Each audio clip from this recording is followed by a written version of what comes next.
Buenas tardes, ¿cómo están? Hola, ¿Se escucha bien? sí, Bárbaro.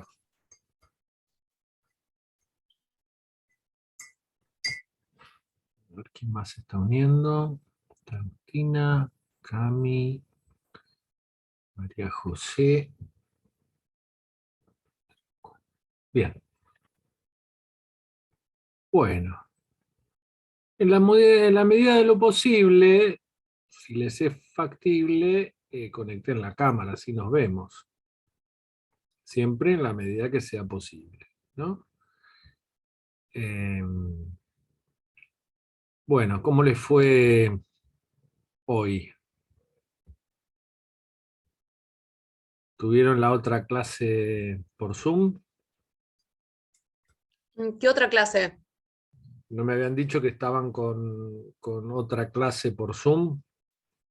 Ah, campo de la práctica, quizás. Campo de la práctica. Claro. Yo lo que pasa es la curso los viernes. Ah,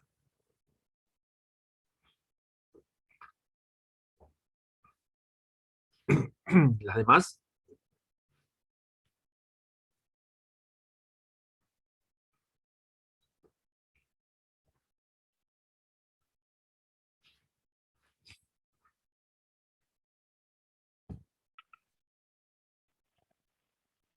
Hola, ¿me escuchan?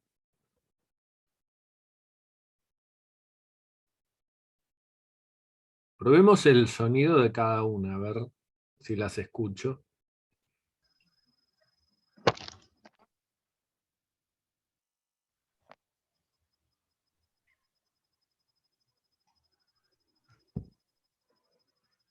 Les preguntaba Yo cómo les había escucho. ido. Les preguntaba cómo les había ido con la otra clase que me decían que estaban conectándose también por internet.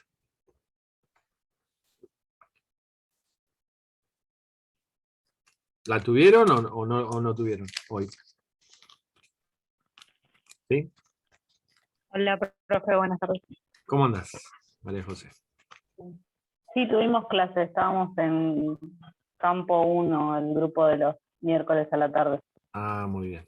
¿Qué es lo que ven en esa materia? Campo de la práctica. Eh, Curioso. y hoy vimos los conceptos principales, digamos, que necesitamos saber y bueno, nada, así como van a ser los encuentros que tengamos presenciales, porque tenemos uno en el 7 de mayo, en el centro Ana Frank. Y bueno, nos Ah, qué bien. explicaron qué es lo que tenés que tener en cuenta para observar, preguntar y demás. O sea, como ponernos en el lugar de la persona con capacidad visual.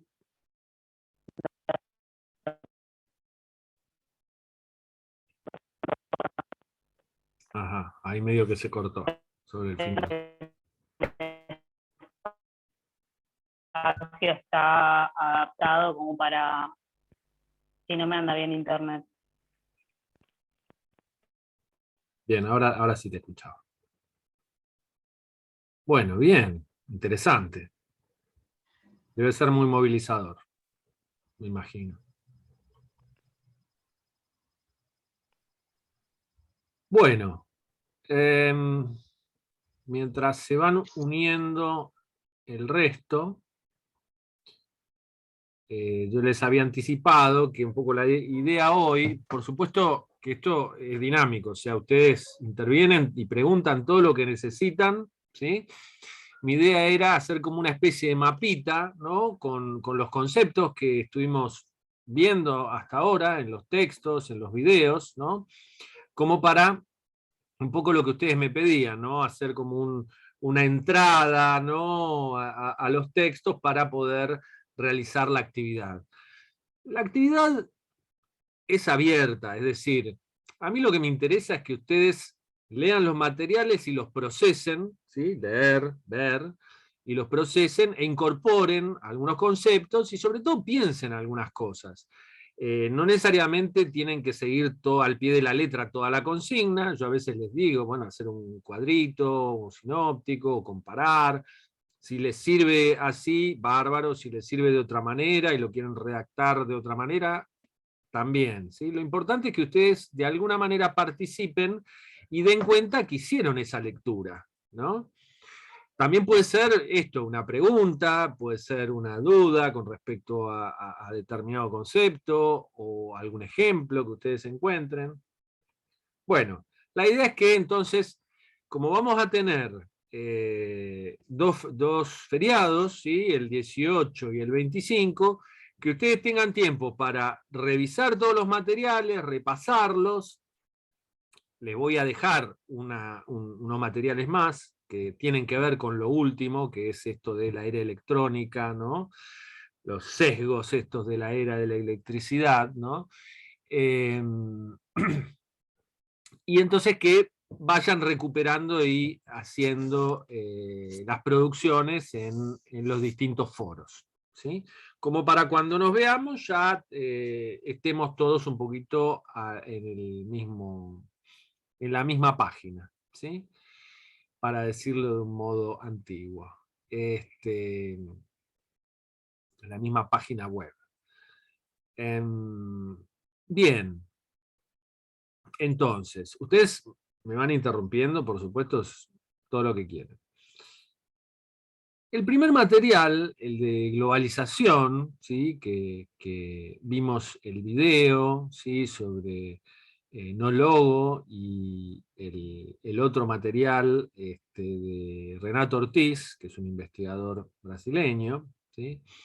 Nos ubica en esta problemática que es histórica, ¿sí? Habíamos hablado algo desde el contexto, ¿no? Siglos XV a XVIII, ¿no? Esta idea de la expansión del capitalismo, ¿no? Como las distintas revoluciones políticas, Revolución Francesa, Revolución en Estados Unidos y todas las revoluciones de América Latina, ¿sí?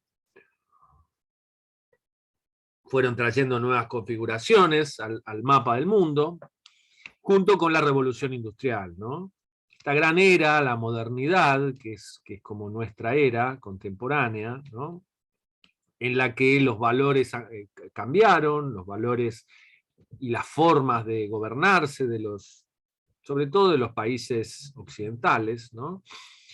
Que venían todos con una estructura muy piramidal, ¿no? El rey, la nobleza, ¿no? La iglesia como otro gran factor de poder, y después el resto de la gente, ¿no? Todos los profesionales, todos los comerciantes, ¿no? Toda la burguesía, ¿sí? Como se la llama, y el pueblo, ¿no?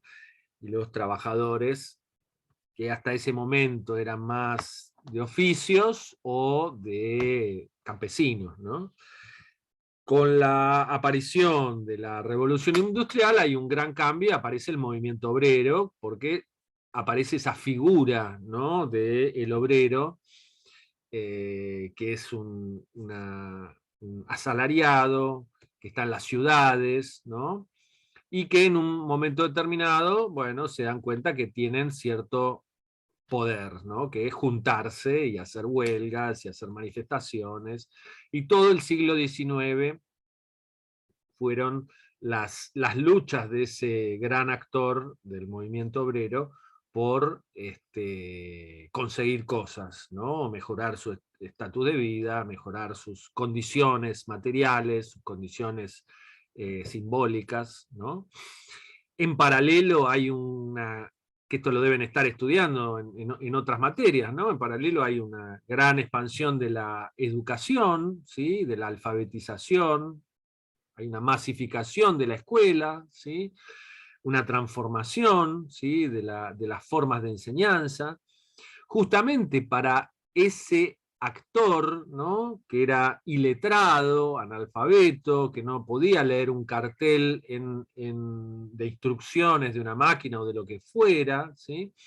Y que el mismo sistema capitalista necesitaba que pudiera leer y escribir, ¿no? Mínimamente, ¿no? pero que también estuviera acostumbrado a... Profe, Sí, hay una compañera que me parece que está queriendo entrar. Carmela, sí, perdón. Ahí está. Ahí ahí la estoy viendo. Dale, gracias por el aviso. No, no. Entonces, ¿no? Este actor está funcionando dentro del sistema capitalista, ¿no? Y por supuesto que hay otras ideas que siguen pugnando durante todo el siglo XIX y el XX, ¿no? Que son las ideas del socialismo. Camila, no te preocupes. Bueno, esta es una de las cuestiones que vamos a tratar, ¿no? La cuestión del acceso, ¿no? A las nuevas tecnologías, que es parte de todo esto, ¿no? Entonces, durante todo el siglo XIX se era una gran pugna a nivel político, al nivel de movimientos políticos, ¿no? De lucha, ¿sí?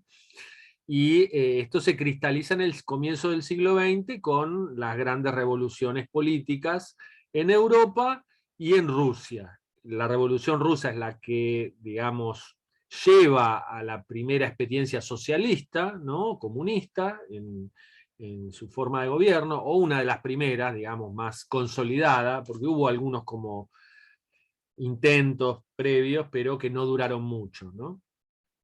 Entonces fíjense cómo todos estos cambios, junto con la expansión inmensa del sistema capitalista por todo el mundo, ¿no? Con la expansión a la vez de un gran mercado de intercambio de bienes y servicios, ¿no? En la revolución industrial, ¿no? Aparece sobre todo la idea sobre los bienes, ¿no? Tanto las mercaderías, tanto los bienes vinculados a lo comestible,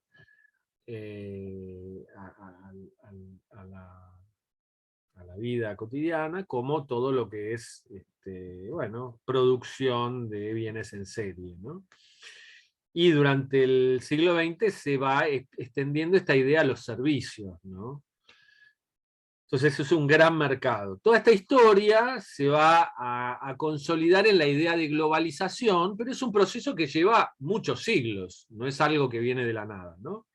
Y en paralelo vimos, ¿no?, cómo las marcas, ¿no?, la producción de bienes, se van identificando con marcas, ¿no?, con logos, los logos de las marcas, ¿no?, que son esta idea, ¿no?, cada vez más abstracta y más separada de la misma mercancía, ¿no?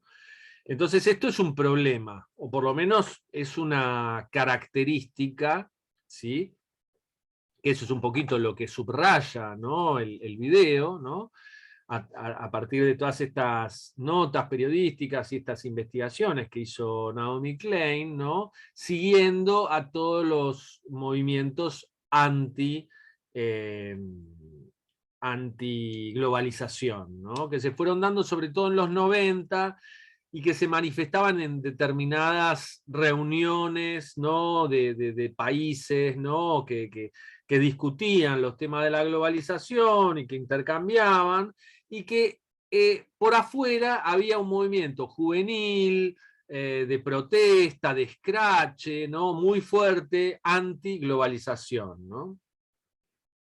Porque a su vez, fíjense, habíamos hablado que en ese mismo momento se dio la caída del muro de Berlín, a finales de los 90, la caída de todo el sistema socialista, ¿no?, la Unión Soviética y todos los países que estaban en esa red de países y de formas de gobernarse, ¿sí? Menos en China. China quedó por fuera de eso, ¿sí? Y fíjense cómo también se fue transformando China en un actor muy dentro del sistema capitalista en lo económico, ¿no? En la forma de gobierno, que siguió siendo una forma muy autocrática, ¿no? con un partido único, sin elecciones libres, no democrática, pero sí en la forma de vincularse con los otros países internacionalmente y la forma de producir, ¿no? Es como un experimento en particular, ¿no? China, ¿sí? Pero bueno, entonces en ese momento habíamos hablado de las ideas de como que circulaba la idea del fin de la historia, ¿no? El fin de la historia como un momento en que se pasaba de un mundo bipolar, ¿no? A un mundo unipolar, ¿no? En la que el mercado era el que dictaba teóricamente las reglas, ¿no? Eh, un mercado internacional, transnacional, ¿sí? Eh, con actores transnacionales, en el que las corporaciones eran las que tenían mayor poder, mucho más incluso que los países, ¿no?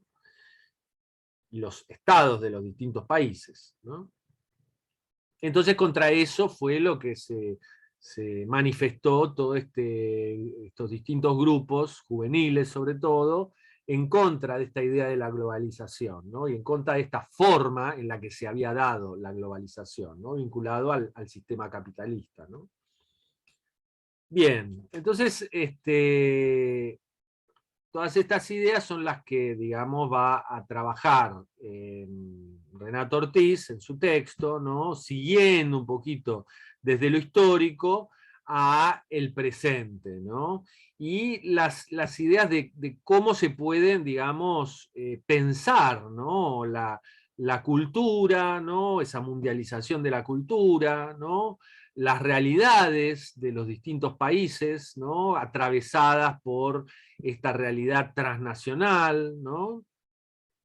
Las dificultades para estudiar estos fenómenos, porque tenemos, digamos, las ciencias sociales nacieron en un mundo en el que esta globalización no se manifestaba de esta manera, ¿no? Estaba presente la idea del Estado-Nación, ¿no? Mucho más fuerte, y todas las preguntas que se hizo las ciencias sociales tenían que ver con ese intercambio entre estados, ¿no?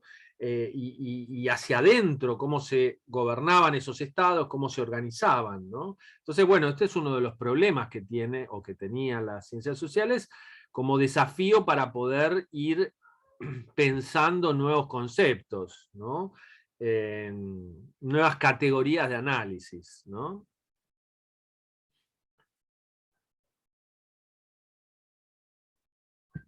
¿Qué más?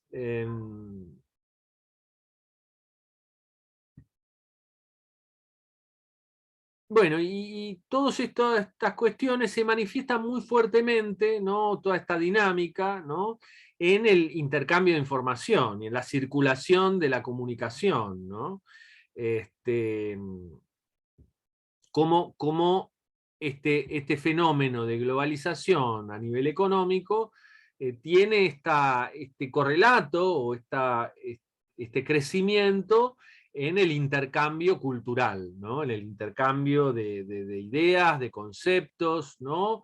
De bienes simbólicos, ¿no? En el cual también se manifiestan en las diferencias entre los países, ¿no? Se manifiestan estas apropiaciones mayores de los países centrales, ¿no? Y como accesos más laterales o estos lugares más laterales de los países en vías de desarrollo o como lo llamemos, ¿no? El tercer mundo, en vías de desarrollo, etcétera, ¿no? Y fíjense cómo está la cuestión del acceso, ¿no? Sigue siendo el actor transnacional, ¿no? Por ejemplo, las empresas de conexión a Internet, ¿no? De servidores de Internet, que funcionan en todo el mundo, ¿sí? Y que en cada país se van manifestando de distinta manera, ¿no? Y que están guiadas por criterios económicos, ¿no? Más que de igualdad ante la ley, ¿no? Y eso tiene su gran, digamos, manifiesta su gran problema en las cuestiones de acceso a las redes, a los modos de comunicarse, ¿no? A todos los distintos dispositivos, tanto físicos como simbólicos, ¿no? Este, que están funcionando, ¿no? No es lo mismo vivir en las ciudades que vivir en zonas rurales, ¿no? No es lo mismo determinados barrios que otros, ¿no? Todas esas cuestiones, no es lo mismo las distintas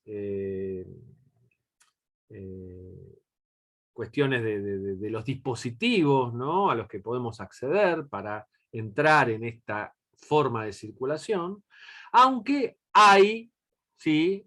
Y acá ya nos metemos en los segundos materiales, los de Canclini y las entrevistas a Canclini y a Barbero, ¿sí? Y el texto de Canclini sobre lectores, espectadores e internautas, ¿no? Entonces, por un lado está esta cuestión del acceso, ¿no? Pero por otro lado también una multiplicación de canales, ¿no? A los que se puede llegar, ¿no? Y canales que todavía no están del todo, digamos, aprovechados, ¿no? En el sentido de que culturalmente todavía nos manejamos con una cultura que venimos de la cultura, sobre todo el mundo de la educación, una cultura letrada, ¿no? Que esto es un poco, lo va a poner en escena el texto de este holandés, Terry de Kerkhove, ¿no? Con las distintas épocas, ¿no? La de la oralidad, ¿no? Todo el mundo oral en el que los pueblos se comunicaban básicamente en forma oral, había una tradición del conocimiento que se pasaba de una generación a la otra, ¿no? Había un intercambio más bien en base a leyendas, en base a historias de creación del mundo, ¿sí? Y la sabiduría y el conocimiento estaban vinculados, ¿no? A través de las generaciones por estas historias, ¿no? Era muy narrativo el conocimiento, ¿no? Estaba anclado en personajes que hacían cosas, el héroe, los dioses, ¿no? Cuando aparece la escritura como tecnología, como gran tecnología de la palabra, de la comunicación y del intercambio de información y de conocimiento, ahí empieza a jugarse todo otro desarrollo, ¿no? Empieza a desarrollarse las ciencias, ¿no? Formas de ver el mundo que nos permitió la escritura, ¿no? La reflexividad, ¿no? Volver sobre un texto que no entendemos, incorporar nuevos conocimientos para entenderlo mejor, ¿no? Todo lo que el mundo escrito nos trae la posibilidad de despegarse de la memoria personal para ir hacia una memoria colectiva que no está basada en los relatos, sino en los libros, ¿no? En los libros, en la evolución de los dispositivos, ¿no? Que permitían leer, ¿no? La escritura, ¿no? Distintas formas, distintos códigos que hubo a lo largo del tiempo, distintos soportes, ¿no? Las tablillas de arcilla, la piedra, ¿no? Los papiros,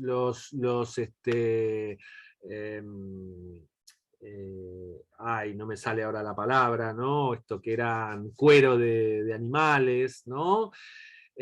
Bueno, distintos soportes hasta que se llegó al papel como uno de los privilegiados, ¿no?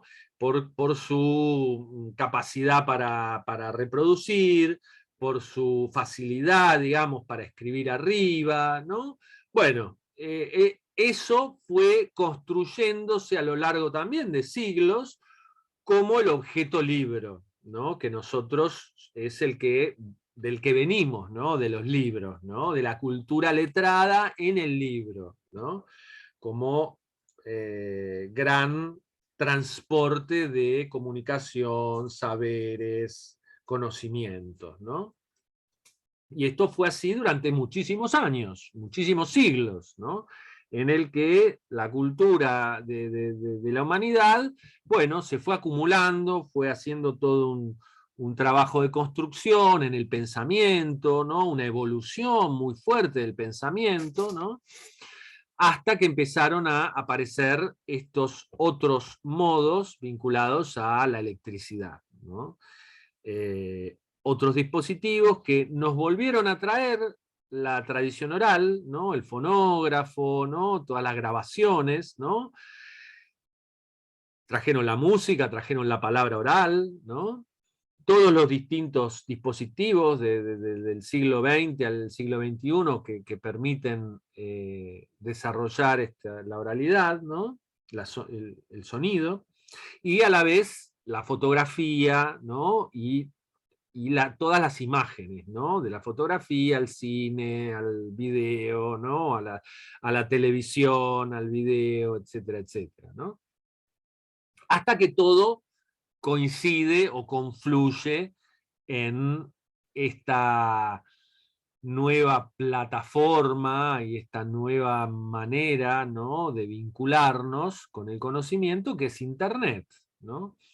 Que en realidad, ustedes no sé si ya lo vieron, el video, pero el video de Televisión, ¿no?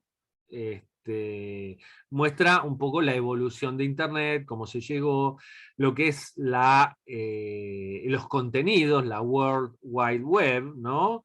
Esta asociación de distintos paquetes de contenidos, ¿no? Y de formas de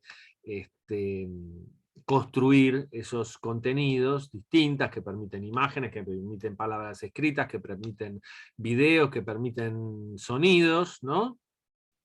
Atravesando, ¿sí? Conectándose a través de Internet, ¿no?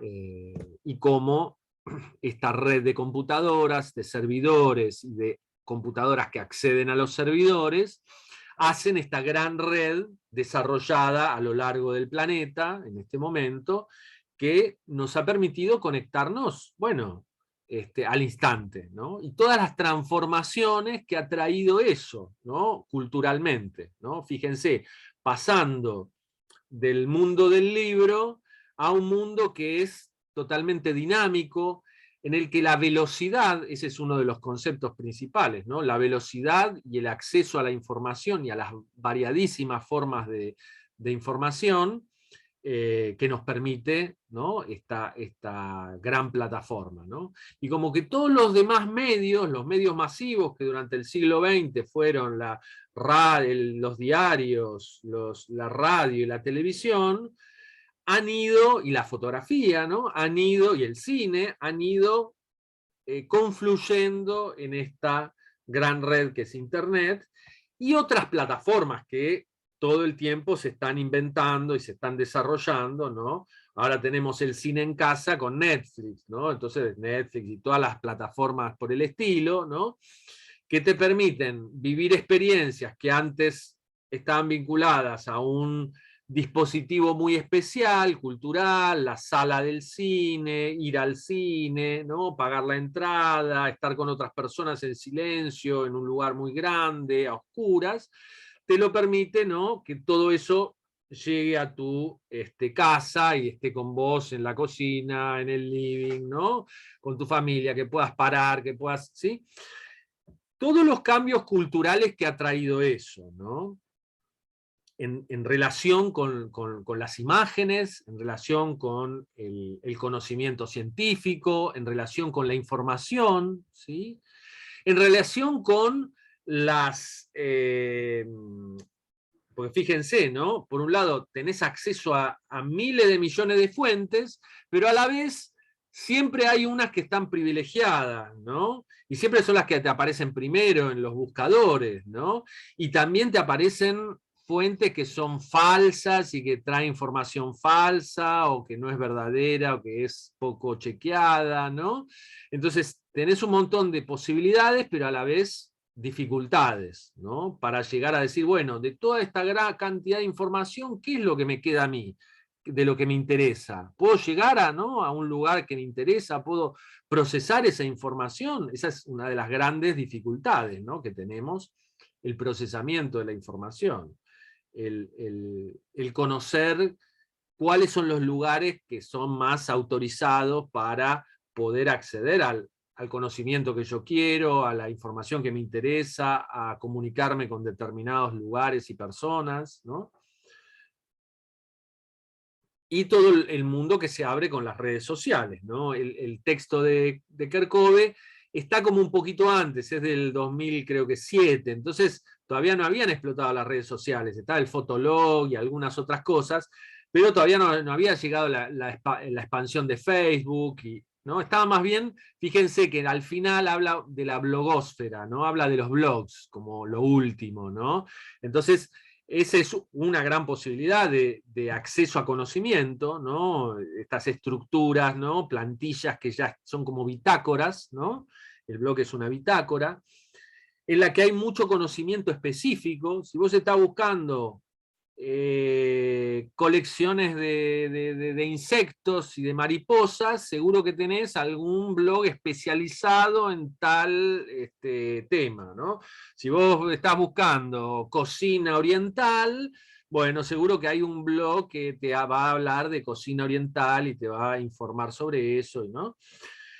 Bueno, así esto en todas las distintas redes que te permiten hacer un video, que te permiten conectarte brevemente, que te permiten conectarte más largo, que te permiten a vos desarrollar un programa audiovisual, ¿no? Una emisión audiovisual y vos armarte un programa o algo así, ¿no? Entonces, tenemos variadísimos redes y formas de conectarnos, ¿no? Entonces eso amplía nuestra capacidad de conocimiento y de encontrar cosas nuevas, ¿no? Es un poquito lo que discuten Barbero, ¿no? y Canclini, ¿no? Con esta idea de ya no somos lectores solamente, espectadores, somos un poquito todo, internautas, navegamos, leemos, escuchamos un podcast, vemos una serie, vemos la serie en distintos dispositivos, en la pantalla del celular, en la pantalla de la televisión, de la computadora, en las pantallas móviles, ¿no? Los jóvenes ya vienen también, ¿no? con una cabeza que está mucho más orientada a esa multimodalidad de la comunicación, ¿no? Del lenguaje, de la comunicación, del intercambio, ¿no?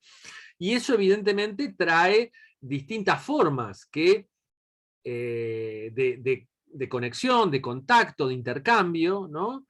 Distintas subjetividades que se van formando, ¿no? Y entonces fíjense, ¿no? La problemática que nos incumbe a nosotros en relación con la educación y la formación, ¿no? Cómo se puede ver a los jóvenes como desatentos, como desinteresados, ¿no? De propuestas que quizá todavía están muy vinculadas al mundo del siglo XIX, del papel, del libro, ¿no? de ese mundo, ¿no? Mucho más organizado, más estructurado, ¿no? Con una lógica, ¿no? Más lineal, ¿no? No con muchas redes, con muchas flechas para todos lados y de un ida y vuelta mucho más veloz, ¿no? En el que también la concentración, hay estudios que se hacen y que se han hecho, ¿no? En los cuales las capacidades para concentrarte a nivel global, ¿no? han bajado, porque estamos mucho más con una atención mucho más dispersa, ¿no? Que está en el fragmento, en que voy de acá y salto a otro lado y salto a este otro, ¿no? Y que me llega una información porque la estoy escuchando por un lado y después la leo y la chequeo con otra fuente, ¿no? Mucho más el fragmento que la totalidad, ¿no?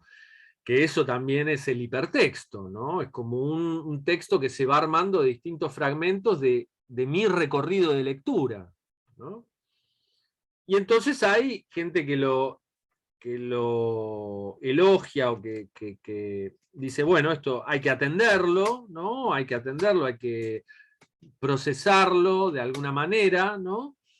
A nivel de las instituciones educativas, y otros que no, ¿sí? Que todavía están aferrados más al mundo del papel, ¿no? Y eso es un inconveniente, ¿no? En el sentido de que el mundo está cambiando hacia otra forma. Entonces, si nos quedamos muy refugiados en el mundo del papel, bueno, va a ser difícil también comunicarnos con estos nuevos sujetos y estas nuevas subjetividades que son las de los jóvenes, ¿no?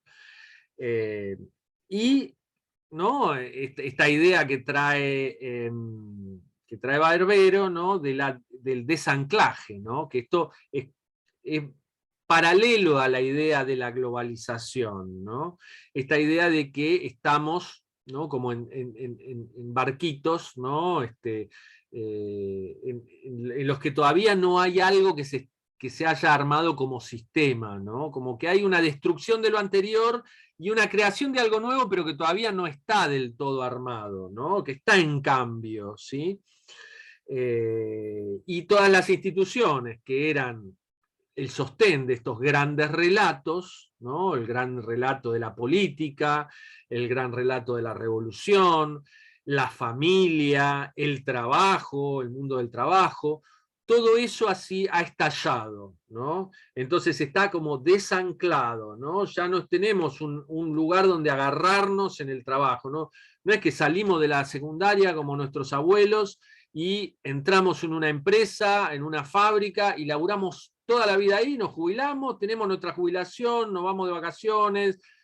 No, ahora, hoy estás en un laburo, al año siguiente estás en otro, en 5 años te estás dedicando a otra cosa, dentro del mismo campo, pero a otra cosa que no te hubieras imaginado, ¿no?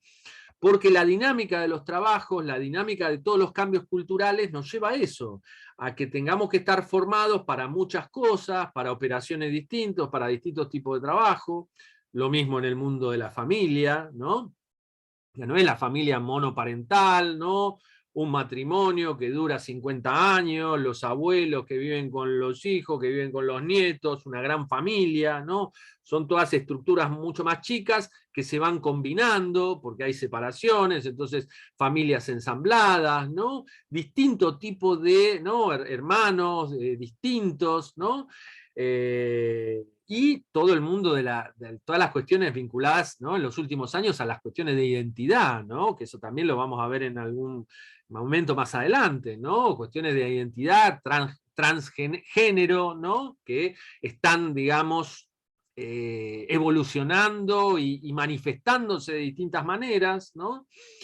Entonces, en paralelo, fíjense, ¿no? Nos estamos olvidando de un actor fundamental, ¿no? De cambio, que es el feminismo y todas las luchas de las mujeres a lo largo de los siglos, porque tampoco es algo que viene de ahora y que apareció ahora, ¿no? Nosotros en el siglo XIX teníamos mujeres obreras y socialistas y anarquistas, ¿no? Y acá en la Argentina hay una tradición fuertísima del feminismo, ¿no? Perdón, nos queda un minutito, yo les propongo que cortemos acá y nos volvamos a entrar, así hacemos el cierre. ¿Ustedes ahora tienen otra clase? ¿O se pueden quedar 5 minutos? A las 8. Ah, bueno, entonces nos quedamos 5 minutitos más, así hacemos el cierre. Dale, Dale. corto y nos volvemos a entrar al mismo enlace. Hasta luego.